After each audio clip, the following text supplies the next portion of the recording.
Assalamualaikum warahmatullahi wabarakatuh. Halo teman-teman, jadi kembali lagi di video kali ini. Saya akan ngebahas atau tutorial terkait analisis luas permukaan dan ukuran peripadatan. Jadi di analisis kali ini itu menggunakan metode yang namanya itu BET. Jadi sebenarnya nama BET ini tuh adalah singkatan atau akronim dari nama-nama pencetusnya, yaitu Brownout, Emmett Taylor. Nah, jadi analisis ini itu adalah analisis yang umum dilakukan untuk yang sering biasa dilakukan untuk mengetahui luas permukaan dan ukuran peripadatan dari suatu material yang umumnya itu berbentuk serbuk gitu, di mana analisisnya adalah secara langsung dalam kondisi high vacuum. Jadi sebetulnya prinsip dari penentuan luas area dan ukuran peripadatan dengan BET itu didasarkan pada adanya adsorpsi molekul gas N2, absorpsi molekul gas oleh padatan. Jadi padatannya itu menjadi adsorbennya dan gasnya itu menjadi adsorbatnya. Di mana gas ini umumnya yang dipakai adalah gas N2 atau gas nitrogen. Nah, jadi adsorpsinya ini terjadi di permukaan material juga di pori-pori material dengan adanya itu berjalan secara lapisannya, tidak terbatas dan tidak adanya interaksi antar lapisan. Jadi intinya analisis permukaan ini menerapkan prinsip isotom BET, di mana isotom BET ini adalah prinsip isotom yang melengkapi pemahaman isotom Langmuir.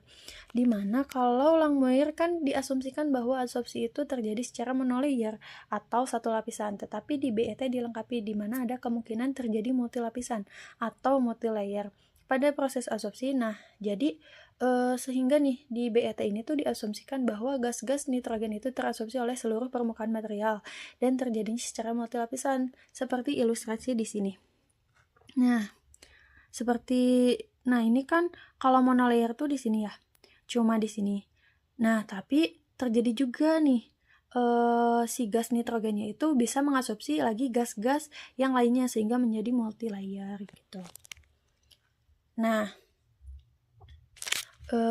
pada prosesnya ini adalah beberapa hal yang perlu diperhatikan. Yang pertama itu adalah ini jenis molekul adsorbatnya atau molekul gas yang digunakan. Kalau misalnya tadi kan udah disebut ya bahwa gas yang umum dipakai itu adalah gas N2 atau gas nitrogen. Sebetulnya ada gas yang lainnya, contohnya seperti gas argon, kripton, atau karbon dioksida. Tapi kenapa umumnya itu atau yang biasanya itu gas nitrogen? Karena pertama nih, gas nitrogen ini itu tersedia secara dalam kemurnian yang tinggi, terus harganya juga tidak mahal dan dapat berinteraksi secara kuat dengan banyak padatan.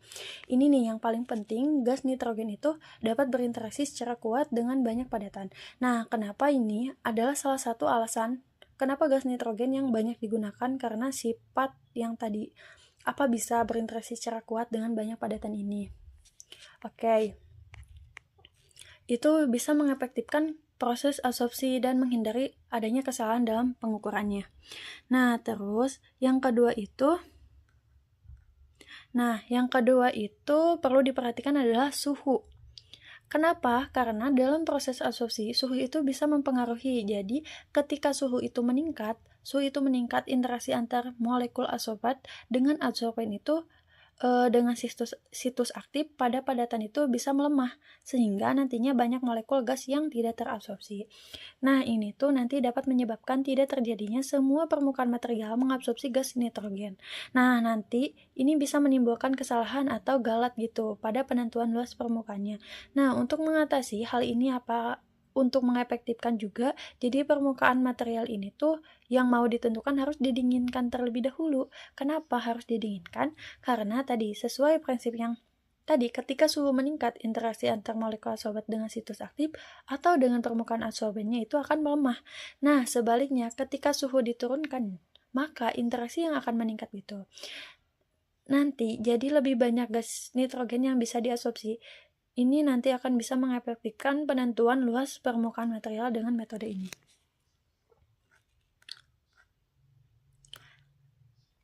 Nah, terus yang ketiga yang perlu diperhatikan adalah lama waktu kontak. Jadi pada tahapan prosesnya ini akan dilepaskan secara bertahap gas nitrogennya yang akan diabsorpsi. Ini sudah diketahui juga jumlah ke dalam sampel padatan, terus nanti harus dipastiin isi proses absorpsi ini tuh terjadi secara merata di seluruh permukaan padatan. Jadi, jangan sampai ada permukaan padatan yang tidak terabsorpsi oleh gas nitrogen. Nanti kan kalau tidak mengabsorpsi gas nitrogen, nantinya molekul perhitungannya itu ya keliru. Terus jadi untuk memastikan bahwa seluruh permukaan itu mengadsorpsi, kita harus mendiamkan terlebih dahulu, jadi harus di kontak-kontaknya itu agak lama. Hal ini disebabkan oleh molekul yang teradsorpsi itu akan meningkat seiring lama waktu kontak dan berhenti saat kapasitas absorpsinya sudah terpenuhi. Jadi kita harus dilepaskan secara bertahap gas nitrogennya itu. Jangan langsung diukur gitu, jangan langsung ke tahap selanjutnya. Tapi kemudian setelah lapisan mengadsorpsi terbentuknya itu, proses selanjutnya adalah dilakukan degassing atau melepaskan gas nitrogen yang teradsorpsi atau namanya itu desorpsi. Ini caranya adalah menaikkan suhu, jadi suhunya ditingkatkan. Kenapa? Karena seperti yang ketika suhu dinaikkan itu, interaksi gas dengan sampel padatan itu akan melemah. Jadi gas nitrogennya itu bisa dilepaskan. Nah, nanti setelah digas kan kita menentukan luas permukaan diukur gitu. Nah, ini secara garis umumnya itu mekanismenya nih. Ini ilustrasi mekanismenya. Secara umum ini kan proses pengabsorpsian gas. Ini dasar-dasarnya di gasnya diabsorpsi oleh permukaan sampel padatan dan juga masuk ke pori-pori ini. Nah, pori-pori ini nanti terbentuk monolayer. Nanti terus-terusan diisi, akhirnya terbentuk multilayer gitu. Nah, setelah peeling komplit gitu, setelah pengisian atau pengabsorpsian kapasitas sudah terpenuhi, nanti dilakukan degassing dan jadi dibalik gitu. Nah, dibalik kayak gitu pengisiannya, ya prosesnya dengan cara menaikkan suhunya. Nah, nanti data yang diperoleh itu bisa diolah. Ini dalam bentuk persamaan isoton BT. Jadi persamaan yang ini nih. 1 per X dikali P per P dikurangi 1 sama dengan 1 per XM dikali C ditambah C dikurangi 1 per XM dikali C dikali P0 per P. Nah, mungkin pada part ini saya hanya menjelaskan mengenai pendahuluan luas permukaan menggunakan metode BT. Sekian pada video part pertama ini. Sampai ketemu lagi di part selanjutnya akan menjelaskan penurunan rumus serta tutorial mengolah data luas permukaan. Assalamualaikum warahmatullahi wabarakatuh. Bye-bye, sampai jumpa.